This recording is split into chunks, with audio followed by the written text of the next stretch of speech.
Hello everyone and welcome to today's session. We're covering Amazon's managed relational database services, and the focus of today's topic is going to be about running low administration, high performance databases in the cloud. That's kind of like a formal mouthful, but essentially the tagline, the theme that I'd like to present today is that with all the capabilities and all the benefits that come with Amazon RDS, I want you to leave with the question, why would you run your databases anywhere else but RDS? So let's start with giving you a very brief overview of where RDS fits within the grand scheme of things at Amazon, and then we'll go deeper into specific capabilities and how you could possibly use it in your projects and within your organizations. So as you know, Amazon Web Services offers a lot of infrastructure, a lot of application services, a lot of management capabilities, and somewhere within that you'll notice there is database services. Now these are Amazon's managed database services, and depending on the kind of database that you need, we've got various offerings there. We've got data warehousing with Redshift. We've got a NoSQL database called Amazon DynamoDB, and then Amazon RDS is for our relational databases, which includes Oracle, MySQL, and SQL Server. That's the topic of today's conversation, and so we'll go further within Amazon RDS. The one thing I'd like to tell everyone is, depending on how much experience you have with Amazon and your experience with RDS in the past, I'd like to cover some brief overview of RDS itself for those who are new. Please bear with me if you already know these things, because then I can go further into more depth in terms of administration, migration, and high performance type capabilities. So first of all, why do we need something like RDS? The thing to keep in mind is you have a lot of options for running databases. You can run databases on-prem, within your data center, within a colo, some other provider. You could even run it on Amazon in our EC2 environment. And then the additional option we are offering here is our managed databases, which is called RDS. And so this slide essentially talks to why is RDS different from all the other possibilities. And if you look at the day in a life of a person managing databases, this slide is based off of a study that Forrester did, basically. And you divide up the kind of activities that go into managing databases into two types of activities. Activities that directly contribute to building a better application, and then other activities that you need to take care of because you happen to be running a relational database. So going back into further, why do you need a database? Essentially, ultimately, there is some application that is serving a set of users, and it needs a secure place to keep its data so that later on it can retrieve that data whenever it needs to in an efficient manner, right? That's ultimately why we need databases. Now, if you take that purpose in mind, the way relational databases are used today, the things that directly contribute to your application would be things where you define your tables and schemas, you set up your layouts, you define your queries, you optimize it, you troubleshoot it, do performance testing, and so on. That's what's going directly into building a better application. Everything else, installing, upgrading, patching, doing backups and recovery, setting up high availability, these are things you have to do because you're dealing with a technology that forces you to indulge in all these activities so that you can get the benefits of that database. Now that's what we call undifferentiated heavy lifting, and that's the kind of things, from a philosophical perspective, that's the kind of things that RDS wants to take over and automate to the extent possible, or minimize your level of effort down to a few clicks on a console or a few command line interfaces or API calls. Everything that goes to building a better application is still your responsibility. Everything else that goes into the heavy lifting of managing a database, we'd like to minimize that level of effort for you as much as possible. And therein lies the benefit of low administration databases. So coming back to the overview, essentially what is RDS? Like I said, it offers three engines for the moment: MySQL, Oracle, and SQL Server. And then the things that we help you with are easily deploying your databases, patching them, doing automated mechanisms for backup and recovery, setting up very easy ways to do snapshots and cloning, giving you the ability to scale your databases easily whenever you need to, and we provide the monitoring and a lot of management capabilities on top.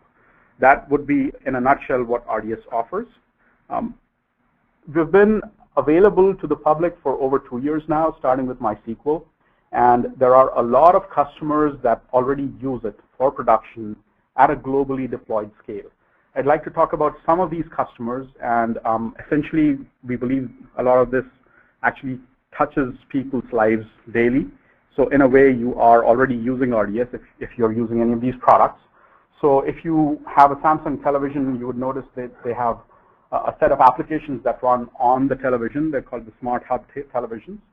These applications and the infrastructure that runs behind them, to the extent that it runs on computers somewhere, it runs on Amazon.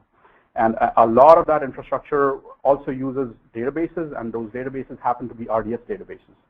And as you can see from the business benefits, Samsung basically saved $34 million in hardware and maintenance compared to what they would have done if they were running it within a data center somewhere. They were able to get up and running very quickly. And like I said, this solution is ideal for Samsung because it allows them almost infinite scalability within the cloud without being restricted by the constraints of a data center.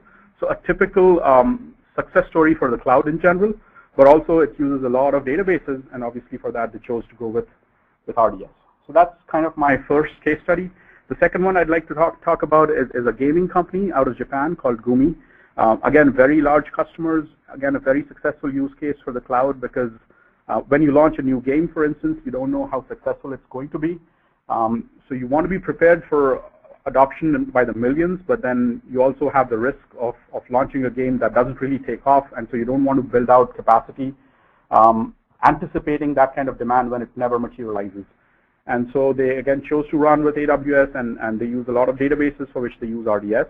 And they've been able to scale to handle tens of millions of visitors per day. They've been able to reduce their time to market, reduce their development time. AWS allows them to handle peaks within demand and also save money whenever they don't need to run at peak capacity. Another one, especially for customers within the US, you would be aware of a company called Intuit that you possibly use for filing your taxes. So not the tax filing capability itself, but the online community that people use to interact with other Intuit users or to post questions in a forum. It's called Intuit Live Community. Think of it as a globally scaled web application. That runs on Amazon and uses RDS and other capabilities from Amazon like CloudFormation and so on. They are deployed over multiple availability zones. They've been able to achieve greater than 99.9% uptime with their architecture.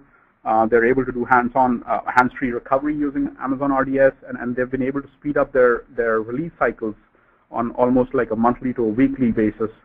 So another success story, another company and another capability that touches the lives of a lot of people around the globe. Another, and this is my last case study here that I'd like to focus on. It's a social magazine available on tablets and handhelds. It's called Flipboard. They've got millions of users, 2 billion page flips per month, and they also use RDS for storing persistent data. So essentially, to re-emphasize, we have customers running in production around the globe using this architecture and using these services to deploy services to their customers by the millions in a very reliable and available fashion. So to re-emphasize, RDS is today ready for production, ready for most of your workloads, and we'd like to present that as your default option for running databases in the cloud before you decide to do databases anywhere else. And the rest of the presentation, I'm going to talk about why we believe that is true. So the first part, I'm going to focus on low administration databases, why we believe RDS offers you very low administration overhead compared to anything else that you would do. So on a single slide, to summarize everything that RDS offers, the benefits are in manageability, and availability, and in scalability. I'm going to cover some of these topics in greater detail in the remaining slides. So let's go through those. To get started with RDS, it's very, very easy. If you were to use a console, you essentially click through a few screens, you figure out which database you want to use, pick the right amount of size of the database, how much storage to allocate, specify some usernames, passwords, specify when you want your backups done, when you want your maintenance done, if you want maintenance done by us. That's it. And then you click go and you have a database up and running. So you don't have to allocate instances, configure storage, install software, patch it later on. All that is taken care of for you, right? Within a few minutes, you have the latest version of a database up and running for you to use with your application. So going back to my initial case for you, which was why would you run your databases anywhere else? Essentially, these databases, whether you want to start fresh or you have a golden image that you created a snapshot of, and then you want to just create new clones from the snapshot to use for your dev and test and prod environments, you could take a snapshot of a prod database and just clone it easily for dev and test. So very easy to get started, very easy to get going. There is essentially no limit to the number of databases you could be running in the cloud. You're not constrained by capacity, by the number of servers and so on. So if you have developers working on multiple projects and they all want to have multiple databases available, depending on the project, they could do that. They could have snapshots of all these databases, and whenever they want, they can just launch the right environment, work in it, and then when they're done, they can shut it down and you don't have to pay for those resources anymore. So what else does RDS offer? First of all, we do all your backups and recovery, right? So when you launch a database, you specify when you want your daily backups done, and we'll initiate those snapshots on your behalf. And from those snapshots, you can directly restore a database, or you can do what's called a restore to a point in time. So if your snapshots were, let's say, running at midnight every day, and you want to restore your database to 4 p.m. as of yesterday, that's just a right click on a console, or it's a command line interface call. The power of that is huge when you think of the fact that it's available for every kind of database, not just enterprise editions, but also standard and web and express type databases. It's available for MySQL, for SQL Server, and for Oracle. And for a lot of database administrators, a lot of database management just goes into keeping the lights on, taking these backups, making sure they're available, making sure you can actually restore from them when you need them. And RDS will automate all that for you. Another thing we do very well is scaling. So when you launch a database, you're not locked into a decision in terms of the server size, in terms of the storage that you allocated. Whenever you want, you can just say modify database, pick a different type of server, or allocate more storage, or a different type of storage, say apply, and that's it. The service will take care of that for you. If you want to scale up from a smaller to a larger instance, it will shut down and come back up, and it's running on a bigger instance. If you want more storage, you just say you need to go from, let's say, 500 gigabytes to a terabyte. You say apply, and the database stays online, and we add more storage for you. You don't have to go out, provision new storage, create LUNs, create RAIDs and stripes, rebalance, repartition, reattach storage, take a lot of downtime. None of that required. And again, this works for MySQL and Oracle, and is a great capability and reduces the amount of effort you need to put in to manage your databases. Another core capability I'd like to touch on is what we call multi-availability zone deployments. So this is where you launch a database in one data center in what we call one availability zone. That's your primary database. And we will simultaneously create another database in a separate data center within the same region.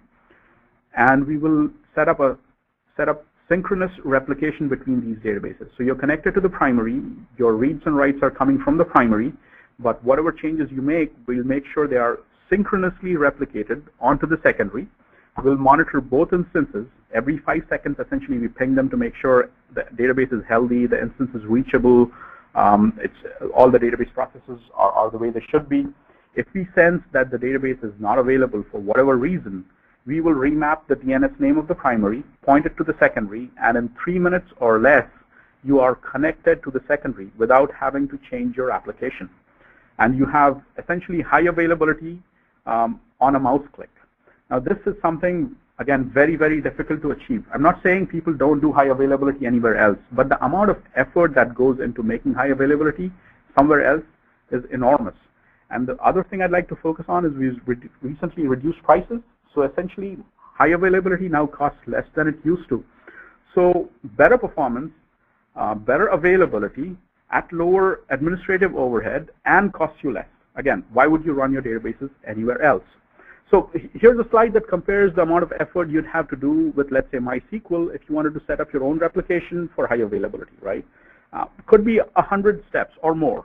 And even after all that, MySQL replication will be asynchronous, right? So there's always the possibility of data loss, whereas with RDS multi-AZ, all you have to do is a mouse click, specify you want multi-AZ, it's set up, it's synchronous replication, so zero data loss, plus easy failover.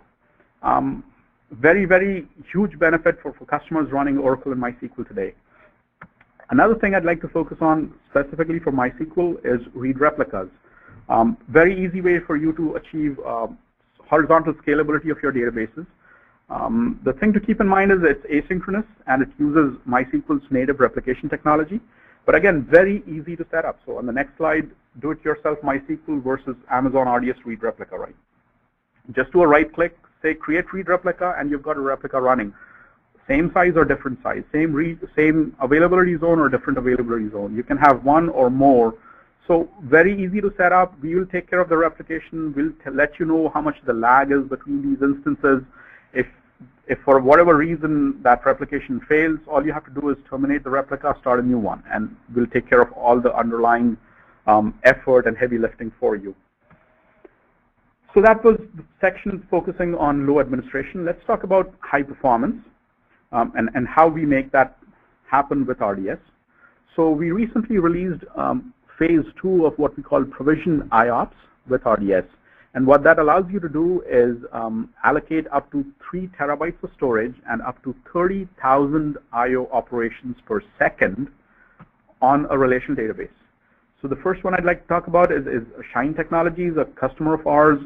They're based out of the Asia Pacific region. And they're a consulting firm. They do a lot of consulting with their customers around enterprise applications and enterprise clients and so on. And they've been using RDS for Oracle with provisioned IOPS.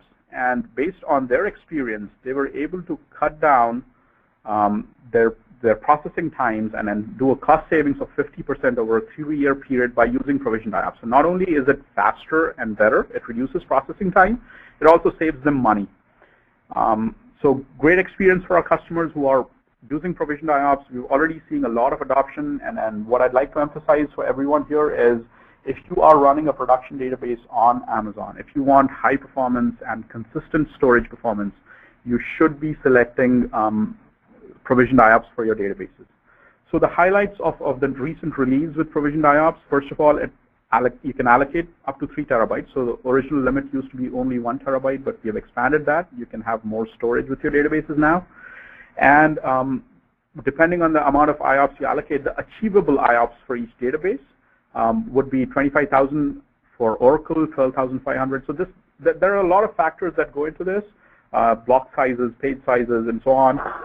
But the thing to keep in mind is even if you cannot achieve the maximum IOPS up to 30,000, you might want to allocate more just because it will also reduce latency for your database processing. So like I said, we expanded the amount of storage available. We added the amount of I/O throughput with provisioned IOPS to go up to 30,000 and the ability to convert. So this was a very popular demand from many of our customers. They want to use provisioned IOPS. They're currently on RDS or somewhere, and then they cannot convert their databases because they cannot take the downtime. So now there is a very easy way. You can just take an existing RDS instance and say, modify storage to select provisioned IOPS, specify the amount of IOPS you want, apply, and your database stays online, and we convert it. Similarly, you can scale your storage, and also the amount of storage to the amount of provisioned IOPS, the ratios are independent now. So you can have more storage with less IOPS if you need to. So this is one slide where I'd like to talk about how exactly you go about getting good performance with RDS. It's in the traditional case, you'd have to do a lot of optimizations at the kernel, at the operating system, at the storage. You'd have to do a lot of figuring out. You'd have to get some wizards to help you optimize your database. With RDS, it's really, really simple. First of all, you have to decide on the instance size that you're picking. As you pick larger instances, not only do you get more CPU and memory, you also get more bandwidth. And this is important because the bandwidth is what is being consumed as you connect from an application to the database, as well as from the database to the storage layer, right? So that bandwidth, as you pick bigger instances within the same family, you get more bandwidth, and so you also get more throughput to your database and to your storage layer. You also, if you have higher performance needs, you want to pick up instances that are provisioned IOPS optimized, because in that case, there is a separate dedicated channel between the RDS instance and the storage layer. So depending on the size of the instance you pick, there'll be a dedicated amount of bandwidth set aside just to communicate with the storage layer. Then you also want to pick provisioned IOPS at the storage layer itself, and at that point you can decide how much IOPS to provision, because that'll again give you better performance. You also want to keep in mind that as you allocate more storage, the amount of underlying storage volumes that we use will be increased, and so aggregate throughput increases. And so to increase overall performance of your database, you want to pick bigger instances, you want to go with provisioned IOPS, optimized instances, you want to use provisioned IOPS storage, and you want to allocate more storage. Even if your database only consumes 5 gigabytes, but you really want very high throughput, then you want to go with higher allocations of storage. That, in a nutshell, is essentially how you achieve better performance with RDS. You don't have to go tweaking bells and whistles anywhere. You just and all these are decisions that you're not locked into. You can change at any time. You can opt to go with lower instance sizes. You can pick a different type of instance. So there are decisions that you make. You test against those decisions to make sure you're getting the kind of performance you need. If you don't like it, you can change it and apply and test it again. So very easy to decide when you get optimum performance with your databases. So again, to wrap up everything, RDS, compared to all the solutions available, whether it's on EC2 or elsewhere, within your networks, within your data centers or anywhere else, RDS will give you very easy ways to do scaling, to set up multi-AZ and high availability, to get better performance with provisioned IOPS, to set up things like read replicas, do backups, recovery. So to summarize again, you're getting better performance, better availability, better throughput at less effort on your part, and overall the cost will be less because obviously the admin overhead is less, our prices keep dropping, and the question again becomes, why would you run your databases anywhere else? Now, I understand there are many requirements that people have where we are not supporting the kind of features you might be looking for, and that's definitely a very rational decision to go and run your database somewhere else. But if RDS supports the features and supports the needs that you have, then that's obviously the best decision to run your databases on Amazon. Now, once you are ready to start using RDS, the question becomes, okay, now how do I bring in my workloads? How do I migrate my applications? How do I bring in my data? So let's cover this topic to some detail. The first thing that you want to keep in mind is RDS runs on our managed instances. So you do not have access to the operating system. You do not have access to the file system. And so any mechanism, any data migration mechanism that expects to move files onto a host or a server and then restore from there will not work with RDS. Now, having said that, there are other techniques that work. These are documented in our user guides. They're available from our website. I'll touch on them during the session, but there's links at the end of the presentation that'll get you more information if you need to. So I'm splitting this into two types, basic migrations and advanced migrations. So think of basic migrations as either one-time migrations that require a lot of downtime, or also the initial load before you do a catch-up or incremental load later on. So that's what is basic, and then advanced we'll talk about how to minimize downtime. So within basic, assume that you have an application running either on-prem or on EC2. You've got an application, it's got its own database. Essentially, you have to launch an instance on Amazon with RDS, take an extract in some fashion, some export, some dump out of your on-prem database or EC2 database, import it into RDS, and then you've got your application running on RDS. So that would be a basic migration mechanism. And then depending on whether you're running MySQL or Oracle or SQL Server, you'd use different tools. So in the MySQL world, if you want to export the entire database, you do MySQL dump. If you want to, instead of importing from a full database, if you want to do piecemeal, you want to use CSVs and flat files and do one piece at a time, you'd use something like MySQL import for bulk loads. In the Oracle world, there's a tool called Data Pump. You can use Data Pump in network mode with RDS and do export from your source and then import into Oracle. So that would work. If you have a lot of data that wants to flow through, you can again do flat file exports of your database and then use something like SQL Loader in Oracle to do bulk loads within Oracle RDS. Similarly, on the SQL Server side, you can either generate and publish your scripts from SQL Server Management Studio, or you can do bulk copy operations on your database. The advantages here are these are very simple operations. They are one-time. They're ideal for initial loads, and typically good for small data sets, but also usable depending on the mechanism, right? The bulk copies, the SQL loaders, these will be usable for large data sets also. The big disadvantage here, obviously, is that it requires downtime. The amount of time required to take an export out of your source database, physically move the bits from wherever they are into Amazon, and then do an import operation could be a few hours, could be a few days, depending on the size of your database. And so anybody worried about downtime, this would just be the step one for you. This would be how you take an initial load of your database and bring it up into RDS. So next we cover advanced migration. You've already done step one where you took a backup, you loaded it into Amazon, and now you want to, in the meantime, your application was still online. It was still going through changes. It was still accumulating transactions. You want to now take and apply those deltas onto RDS. And so depending on the database, there are different mechanisms of achieving that. Sometimes the vendor supports tools that make it very easy. Sometimes you have to rely on third-party tools. So we'll talk about some of those capabilities. The thing to keep in mind here is when I talk about third-party tools, these are not products I'm endorsing at the moment. This is just what we've heard from customers, what has been successful in the field, and what people are using at the moment.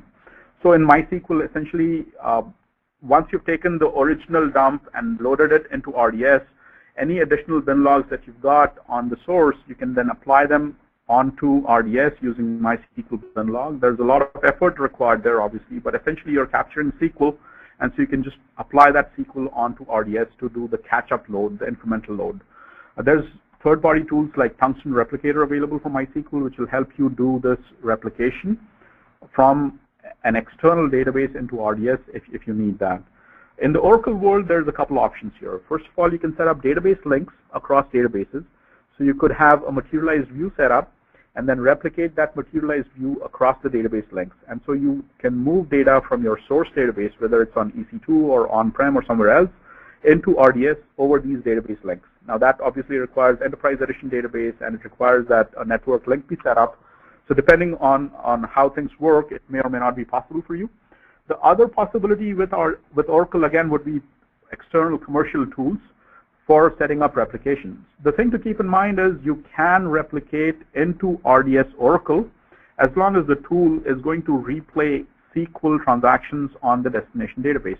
And so tools like Oracle Golden Gate, or we've got a partner called DBVisit, these will apply SQL onto RDS and so give you the ability to either replicate or do incremental loads against an Oracle database. And that's a great option for people that want to migrate with minimum downtime into RDS.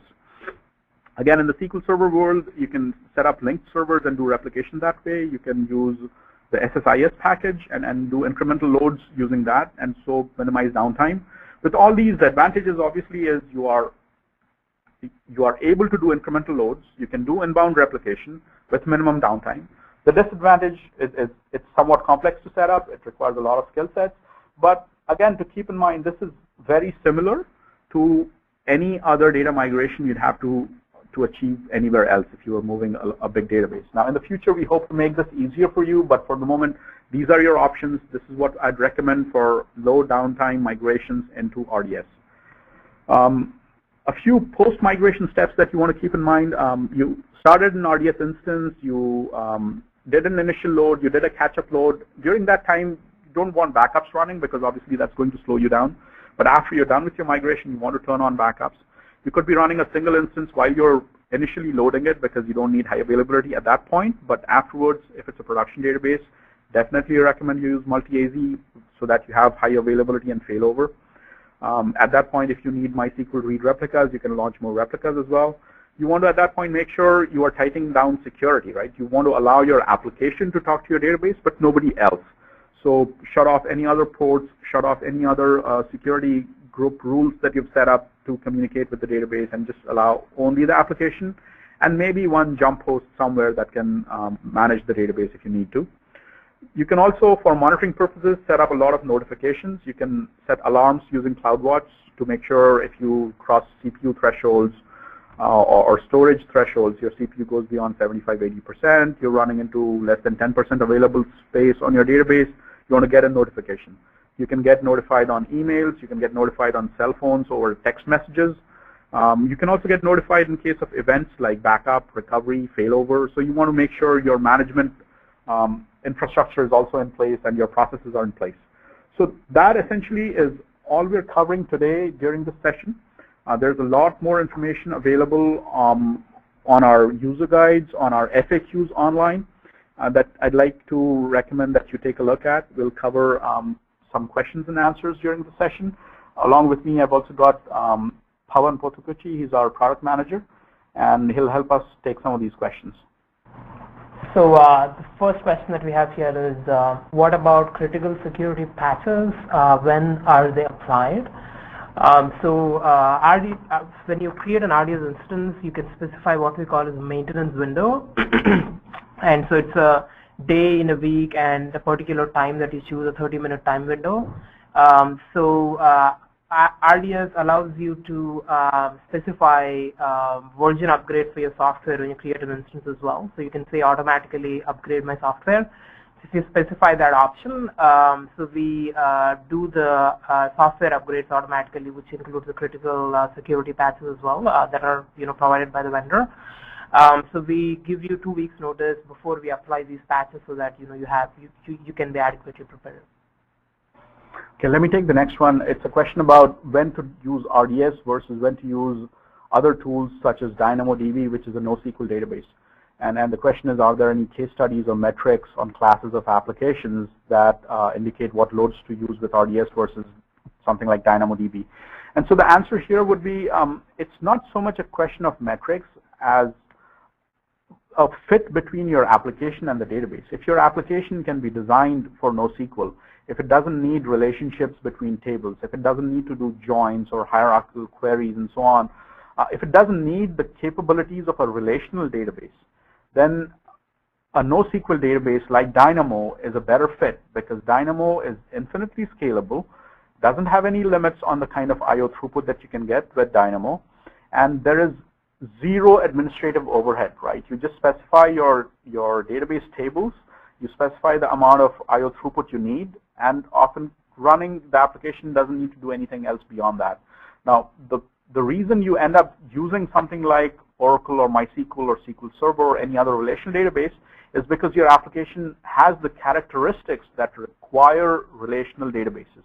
And in that case, you are forced to use relational databases. The question then becomes, if you are running relational databases, how do you get better performance out of those? And like it's covered in today's segment, essentially at that point you make the right decisions in terms of instance sizes and storage and bandwidth and so on to make sure you're getting the right performance.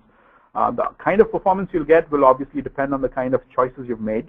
But ultimately, it's much easier to get much higher throughput and better performance out of something like DynamoDB. So the next question we have is, what versions of Oracle DB are available in RDS, and do you get to choose which version of DB within the available ones? So we currently support Oracle 11G Release 2. And so there are multiple, versions of, sub-versions under that which we support. So we have 11.2.02, and so we have multiple V1, V2, V3, so which includes, specific PSUs that are bundled together. So we have more details on what each version corresponds to and what PSUs it covers in the documentation. All right. Let me take the next type of question here. So there are a lot of questions of the type, when will you offer something, and that something could be lots of things, right? So the short answer there is, unfortunately, we cannot answer these questions on a public forum like this. The one thing to keep in mind is, if you look at our pace of innovation, if you look at our history over the past 1 or 2 years, you'll notice how rapidly we keep launching new features. So what I'd advise you to do is get in touch with us or your nearest Amazon office, Amazon Web Services office. We are spread all over the world. We've got local presence everywhere now. And then we'll be able to better understand your requirements. And essentially, we love to talk to our customers to understand what you need from RDS, because that's how we prioritize our roadmaps. And we'd like to find out what you're planning to do and help you offer ways of getting that done. But for the moment, please keep these questions coming, but unfortunately, we can't answer them directly. So we have a question on if my MySQL database has 1 billion records, can RDS support it? So Shakil talked a bit about the amount of storage and the IOPS that we support. So we support up to 3 terabytes. So I think, depending upon the size of your record, it's very likely that you should be able to run RDS, given that we support 3 terabytes of storage. Okay, another question is, how do we take backups of the database ourselves? So I covered briefly about the fact that you can set up database snapshots on a schedule, essentially, specify the time of day when we take backups of your database. That's something we take on your behalf. These are called automated backups. And with automated backups, there is a retention period. Essentially, we rotate the backups. So if you set retention period as 7 days, we'll keep the last 7 days worth of backups. On the 8th day, we'll take a new one and retire the old one, right? This is the automated kind. The other one is where you initiate a snapshot yourself. So for any of these databases under RDS, you just, again, right-click from the console or issue a command line interface call and take a snapshot of the database. That snapshot stays in your account till you decide to delete it. That's how you take snapshots within RDS. The only other mechanism, if you want to take your data somewhere else, would be to do an export using the tool that's supported by that database, right? So either using data pump or MySQL dump or something, you take an export of that database and then you can take that data anywhere else. So this is an interesting question here. Is there any way to specify the RDS endpoint name or otherwise have it follow a specific convention so that we can easily spin up clones of production databases for testing and kind of use the convention to form the connection string? It actually does follow a convention. So if you look at your database instances, so there are like multiple parts to them. So you have the DNS side of things, which say something like US East-RDS.amazon.com or AWS.amazon.com. So that is one part of it. And then you have the DB instance identifier, the identifier that you specify when you create the DB instance. So that is one part of the database DNS name.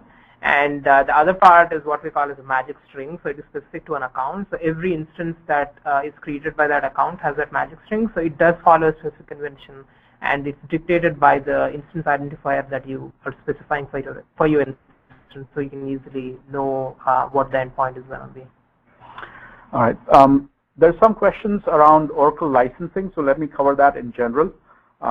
With Amazon RDS, you can run Oracle databases, and you have the choice of running either bring your own license for standard or enterprise edition databases, or you can opt to select license included. So RDS offers you the license for SE1 databases. That means you are now running an Oracle database where you're paying to Amazon for both the infrastructure and the license. You don't need perpetual licenses. For SE1 databases, you just pay to Amazon by the number of hours you run them. When you shut them down, you're not paying any licensing, you're not paying any maintenance. This is a very valuable option. This is not available anywhere else in the world, the ability to license Oracle SE1 databases by the hour. Now, if you decide to use bring your own licenses, that is under the agreements and the terms that are between you and Oracle. The way that you deploy Oracle licenses within your data center, similarly, you deploy them on Amazon. It's up to you to stay within the bounds of your licensing restrictions with Oracle. So another question we have is, what is the RTO and RPO for disaster recovery using multi-user deployments? So the recovery point object is actually the, it's the most recent one. So we do synchronous replication with multi-user deployments for RDS. So you don't essentially have a data, loss issue there. In terms of the recovery time objective, it takes about 3 to 6 minutes for the failover to complete. So we flip the first failover, we flip the DNS name so that it points to the secondary instance. So it does take about 3 to 6 minutes on average.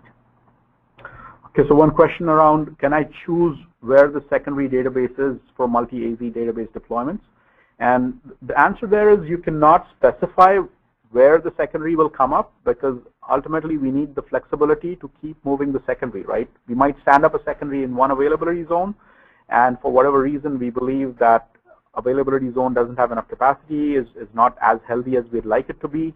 We want the ability to bring it up anywhere else within that region. And so when you choose multi-AZ deployments, we want to make sure that you don't lose data, that we can offer you the zero data loss that multi-AZ is meant for, and that requires us to retain the flexibility of standing up a secondary in a region, in an availability zone of our choice. Okay, so the next question we have is, how long would it take to repoint the DNS name to a new region for multi-AZ deployments? So multi-AZ deployments don't use a new region in a given region, so we create synchronous replica in a different availability zone or a data center. So we talked about it, so it takes about 3 to 6 minutes for the whole process to complete. Another question is there an alert for primary database failure in multi-AZ? So this is a new capability we very recently launched. It's called notifications for database events. Things like backups, recoveries, point-in-time restores, and multi-AZ failovers, these are called database events. And now you can get a notification. You can get notified either by email or by SMS text messages. So you can be notified if your primary fails, and we point you over to a standby database. So another question we have here is, we are currently using MySQL 5.1 and we would like to upgrade to 5.5. I'll make one exception to the rule here in terms of talking about future features. So this is something that we have agreed to in the past. We said that we are planning to support it. That definitely is something that we do intend to support it. But I can't give you a timeline at this point. But please keep tuned. Okay, one question about when running a secondary database in multi-AZ. So when running in multi-AZ deployment, are we vulnerable? Is it a single point of failure? Is there replication after primary failure? And so the thing to keep in mind is when you set up multi-AZ, there are two instances. The one you're talking to, the primary or master, whatever you call it. There's a synchronous replication to a secondary in a different data center in the region. We're monitoring both of them. So it's possible that the secondary failed. You didn't know about it, but we stood up a different secondary, right? It's possible the primary failed, in which case we fail you over to the secondary, and it's our responsibility to stand up a new secondary, because now this is the primary. So yes, we take care of all that. In between, there's obviously a period of lag that happens while we stand up a new instance. So we're talking a few minutes required before a new instance starts up and gets caught up with all the changes that are happening on the new primary. That would be your small window where there isn't a secondary going on. But other than that, we'll stand up this new secondary as soon as possible. So another question on scaling here. I run batch processes once a month. Can IOPS be scaled up or down during the high I/O batch processing? Yes, you can definitely scale your IOPS up and down if you use provisioned IOPS. It does take some time for the operation to complete, but your database stays online. So we redistribute the data behind the scenes when you change IOPS. So that is something to keep in mind. Okay, another question was, how can I archive data in RDS? So like I just spoke very recently, essentially you can take snapshots and backups. They stay within RDS, so the only way you use them is to launch more RDS instances. If you need any other way of taking your data and then essentially taking it somewhere else, then the option would be to export your data and then physically copy the bits to another machine, another EC2 instance, or to your data center or something. So that would be the way you would archive data out of RDS. But within RDS, when we take a snapshot, the snapshot sits in S3. That's essentially the world's best archival mechanism available today. It's got a design time data durability of 11.9, so there's no other capability out there which can match in terms of archival and safety of storage. So are there scenarios where one may not want optimized IOPS? I ask because I wonder why this is left to the user to decide and provision, rather than just have IOPS optimized automatically. So at Amazon and AWS, we believe, in choice for customers. There are use cases where, you might not want to use provisioned IOPS. It does cost you some money in terms of, for getting the predictability and the fast performance. So if you have, very small workloads or very small development or test use cases, you can still go ahead and use non-provisioned IOPS-based instances. Okay, there's another question about how do or why do read replicas improve performance? So this is not necessarily an RDS question. This is just about MySQL in general or any other database that offers read replicas. Essentially, what you do is you are changing the workload so that you're using one database to do your writes and trying to serve your reads from the replicas. And because you're now serving your users or your applications out of multiple databases, your aggregate throughput will go up, and that's how you get better performance out of the entire set of databases. Okay, let me see. Does RDS support read replicas for Oracle? So Oracle has this mechanism called Active Data Guard, through which they support a functionality similar to read replicas. So this is something that we don't support right now. Is there any way to automatically scale up or down more than once a week? So I don't know if you're specifically, if this question is related to IOPS or storage. So we, you can set alarms on the storage or even IOPS, and you can measure the, the read IOPS and write IOPS that your application is consuming, and depending on that, you can take an action in terms of how you want to scale up your storage or IOPS, but automatically supporting that is not currently available. Another question here about what's the maximum IOPS supported with SQL Server. So at the moment, maximum IOPS for SQL Server is 10,000 compared to the higher numbers for the other MySQL and Oracle databases. Is it possible to turn a DB instance to a reserved instance? We set up a DB instance and now we want to convert it into a reserved instance to save money. So reserved instances is, a billing artifact. It's a way for you to save money. So that you can purchase reserved instances independently of the number of instances that you're actually running. And we determine the, if you have 10 instances running and you purchase 5 reservations, we look at the number of reservations and charge the lower price automatically. So you can purchase them independently. Okay, one question on, is there a way to restore to a point-in-time backup of an RDS instance into a new instance instead of restoring it to your production instance? So essentially, every restore will launch a new restored database with a new name. You do have the ability to changing the name or the endpoint of that database, so you can reuse old names if you like, but a restore operation will launch a new database. So we have a multi-user deployment, how to test failover. So we have an API that you can use to test failover. So if you're using the management console, so when you reboot, there's an option to reboot a database instance, and in that you can specify whether you want to include failover as part of the reboot. So this is actually a great way for you to test the resiliency of your applications when a failover happens. So how do you, essentially, how do you want the applications to behave during a failover period? So it's a great way to test that. Okay, so there's a couple questions here about if you're running the database in RDS, but the application is somewhere else. It's not on EC2. There is too much lag, too much latency in serving queries and so on. So what's the options here? So honestly, this again is not an RDS or even an Amazon question. It's a simple question of physical distances, bandwidth, and latency between an application and the database, right? If you run your application in one part of the world and your database in a different part of the world, or if it's connected, it's next to each other, but the connection is very low bandwidth, yes, you'll have very low latency. Your application will not be able to meet its SLAs and so on. The answer there is a couple possibilities. Obviously, the best answer would be if you can run your application on EC2 in the same region, in the same availability zone, because in that case, you're connecting from the application to your database on Amazon's networks, very high bandwidth, physically very near to each other. That would be the ideal scenario, obviously. Now, you have needs where they cannot be on Amazon. I understand that. In that case, the couple possibilities would be, we've got something called Direct Connect.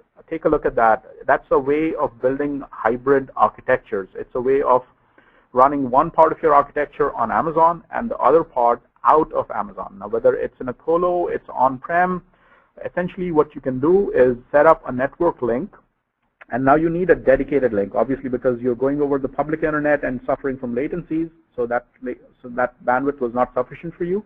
You need a dedicated link between wherever your application is running and Amazon. That's what's called Direct Connect. And you can set up one or multiple pipes, basically. And these could be either 1 Gbps or 10 Gbps. It's like setting up links between any other data center, but in this case, one endpoint happens to be at Amazon. There's multiple parties involved, obviously. There's a telco involved. There is some kind of colo provider somewhere. In the US, it's Equinix. But they'll be able to give you a connection directly into Amazon, and you could set up high-performance architectures in a hybrid manner where one part of the application runs on Amazon and the other one runs somewhere else. So there's a question about storage scaling versus instance scaling. So storage scaling is online, so you don't incur any downtime when you scale your storage. And storage can only be scaled up and not down, but IOPS can be scaled up or down. And the other part of the question was, when I scale the instances up or down, do I incur downtime? Yes, you do. But however, if you use multi-user deployments, the scaling happens on the secondary instance first, and then we perform a failover, after which the scaling happens on the primary instance. So the amount of time it takes for the instance scaling is, in the order of the time it takes for the failover, which is 3 to 6 minutes. If you are using a single user deployment and you're scaling your instances up or down, it might take more time for the process to complete. Okay. There is a question here about general guidelines for the starting size of your instance. For example, if you start with 100 concurrent users for a .NET app on EC2 writing to MS SQL Server and RDS. So in general, I guess the question is about when you launch a database of a specific size, how do you figure what the right size is?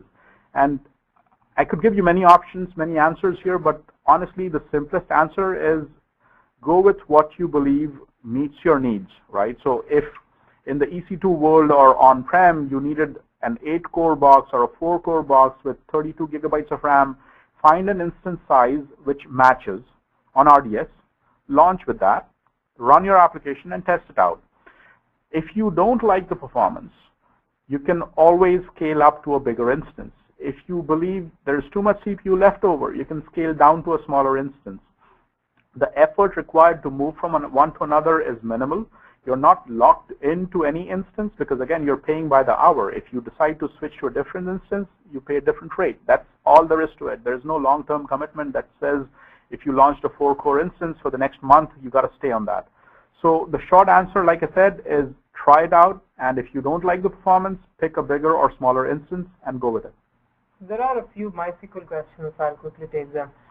Is it possible to update dynamically my schema, for instance, my columns, table attributes, etc.? So I had problems using that with a different vendor. So MySQL engine today doesn't currently support, for 5.5 and 5.1, doesn't currently support online updates of schemas. So you can definitely, when you do online updates of schemas, the table gets locked. So it is possible to do with 5.6, but RDS doesn't currently support 5.6, but we do intend to support it. So once we have that in place, you should be able to update your schema online. Two other questions on the MySQL side. Do I still have access to logs, like the slow query logs on MySQL? Yes, you do.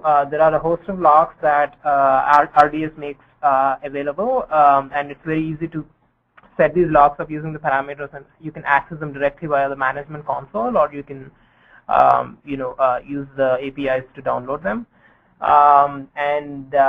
So you can look at the user guides to look at the types of logs we support. For MySQL, we support slow query logs, general logs, error logs. The next question I have is, can I set up replication, master-master, and master-slave using RDS? So you can set up master-slave replication using RDS. So through what we call as read replicas, it's extremely easy to set that up using the management console. We don't currently support master-master application. So more questions about when you take backups or when you do restores, are these done on a single DB or table? So the answer there is essentially it's the entire database. When we take a backup, it's the full database. When we do a restore, it's the full instance, the full database that you were running, because we are doing it at the instance level, not at the individual database level. So if we have automatic version upgrades switched on in our live system, can I do them later manually? Yeah, you can switch them on. Like I said, you'll receive a notification. Please ensure that your email addresses are up to date in our system. So you'll receive an email notification 2 weeks prior to the, at least 2 weeks prior to the actual upgrade. You'll also have forum posts. If you follow the RSS feed, etc., you'll get these announcements. And so you can either switch them off if you don't want it to happen as per our schedule, or you can do them before that or after that by switching that option off at your convenience. Okay, one Oracle question here. What kind of hooks are there into Enterprise Manager or other Oracle monitoring tools? So again, Oracle Enterprise Manager is a capability you use to manage your Enterprise Edition databases. You can turn on Oracle Enterprise Manager on your RDS instance. Essentially, you go into your option groups. You say you want to enable OEM, and then you have access to a URL that gives you OEM database control. You're not logged into multiple databases using grid control. There are no agents running on the RDS Oracle instance, but you do have access to OEM with database control for that instance. We are running short on time now. There are a lot of questions. So again, to reemphasize, we'll post the recording, we'll post all your questions and answers on our website. Please do come back and check on it. Thank you very much for all the interest today. Unfortunately, we spent a lot of time on Q&A, but we cannot take all of them on the call today. Thank you very much for attending, and if there are any other questions, please get in touch with us and let us know how you want to use RDS. And you can also pose these questions in the forums. They're actively monitored, and our team will respond as well. Thank you. This ends our call.